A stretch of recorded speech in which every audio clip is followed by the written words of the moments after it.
Tense simple past tense સાદો ભૂતકાળ. હવે ભૂતકાળની વ્યાખ્યા આ મુજબ છે. જે ક્રિયા અગાઉ થઈ ગઈ હોય તેને ભૂતકાળ કહે છે. તેમાં નિયમ એવો છે કે ઈડી લગાડવાથી ક્રિયાપદનું ભૂતકાળ થાય છે. આપણે પ્લે છે તો પ્લેટ થશે. હવે સેવ હોય સેવ તો સેવડ થશે. બરાબર. હવે નિયમ 2માં એવું છે કે સ્વર પ્લસ વાય હોય તો આપણે અગાઉ શીખી ગયા તેમ માત્ર ઈડી જ લાગે છે તો પ્લેનું પ્લેડ જ રહેશે જો આ સ્વર છે તો પણ. અને ત્રીજો નિયમ એવો છે કે વ્યંજન પ્લસ વાય હોય. વ્યંજન પ્લસ વાય એટલે સ્વર એટલે એ ઈ આઈ ઓ યુ આવે છે પણ આપણે વ્યંજન એટલે કક્કો આપણો આ લોકો આવતા નથી તો વાય હોય તો વાયનો આઈ થઈ જાય છે પ્લસ ઈડી લાગે છે. અહીંયા ધ્યાન આપજો હા. એક્ઝામ્પલ તરીકે આપણે સ્વરનો એ થાય છે તો ટ્રાય છે ટ્રાય. આ શું છે વ્યંજન અને આનું શું થશે વાયનો આઈ થઈ જશે ઈડી. બરાબર. આ મુજબ આપણે વ્યંજન હોય તો આપણે આઈ કરી દેવાનો છે પછી આપણે તમારે ઈડી લગાડવાનું છે. ક્રાય છે ક્રાય.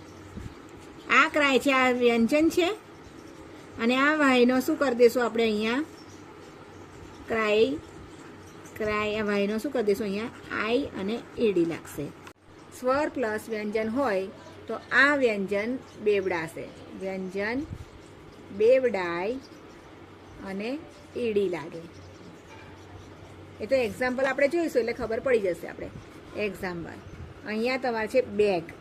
બરાબર બેગ તો બેગ્ડ થઈ જશે. હા આ છે આપણો સ્વર આ છે આપણો વ્યંજન એટલે બે અને જીને ડબલ કરવાનું છે પછી ઈડી લાગશે. બીજું એક એક્ઝામ્પલ આપણે જોઈ લઈએ છીએ સ્ટોપ. સ્ટોપ આ છે સ્વર આ છે વ્યંજન તો આપણે સ્ટોપમાં શું કરવાનું છે અહીંયા જોઈ લેજો ડબલ પી પછી ઈડી લાગશે. અહીંયા બેવડાયા છે અહીંયા અને પછી ઈડી લાગ્યા છે તો આ એક ચોથો નિયમ રહેશે. પાંચમો નિયમ છે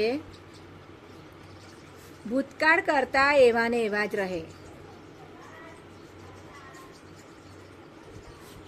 એવા ને એવા રહે ક્રિયાપદ. બરાબર. તો કેવા છે તો અહીંયા કટનું ભૂતકાળ કટ જ થાય છે.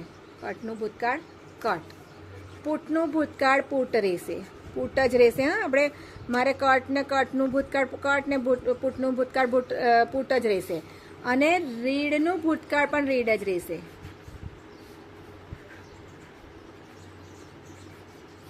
અને શર્ટનું ભૂતકાળ પણ શર્ટ રહેશે.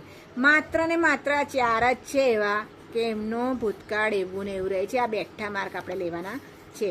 હવે છેલ્લો નિયમ તમારો છે છઠ્ઠો અનિયમિત.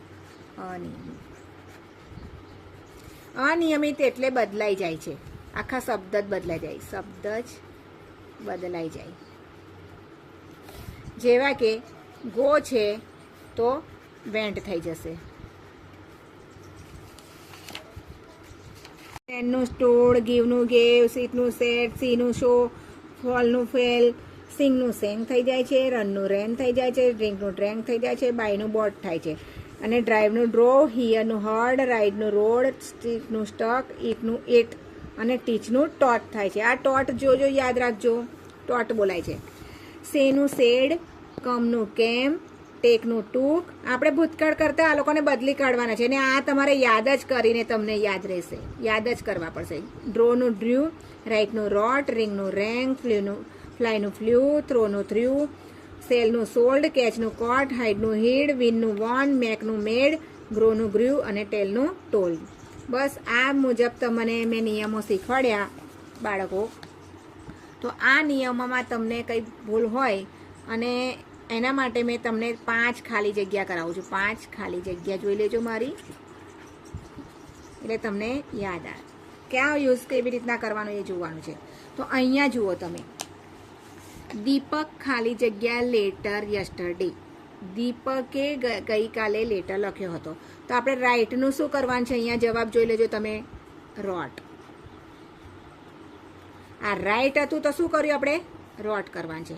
બીજી ખાલી જગ્યામાં મિસ્ટર પટેલ ખાલી જગ્યા અસ પોએમ લાસ્ટ વીક.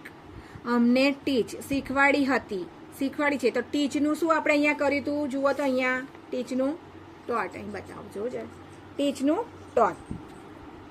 તો આપણે અહીંયા ટીચનું શું કરવાનું છે બાળકો? અહીંયા ટોટ. અહીંયા તમારું કટ, અહીંયા જુઓ રાહુલ ખાલી જગ્યા કેક કટ કરી છે એણે કેક, તો કટનું કટ જ રહેશે. ત્રીજી ખાલી જગ્યામાં, ચોથી ખાલી જગ્યામાં અર્જુન ખાલી જગ્યા અસ સ્ટોરી લાસ્ટ નાઇટ. આ ટેલ છે એનું તમારે ટોલ કરવાનું છે. શું કરવાનું છે અહીંયા? ટેલનું ટોલ્ડ. તો તમારી ખાલી જગ્યાના બેઠા માર્ક આવશે.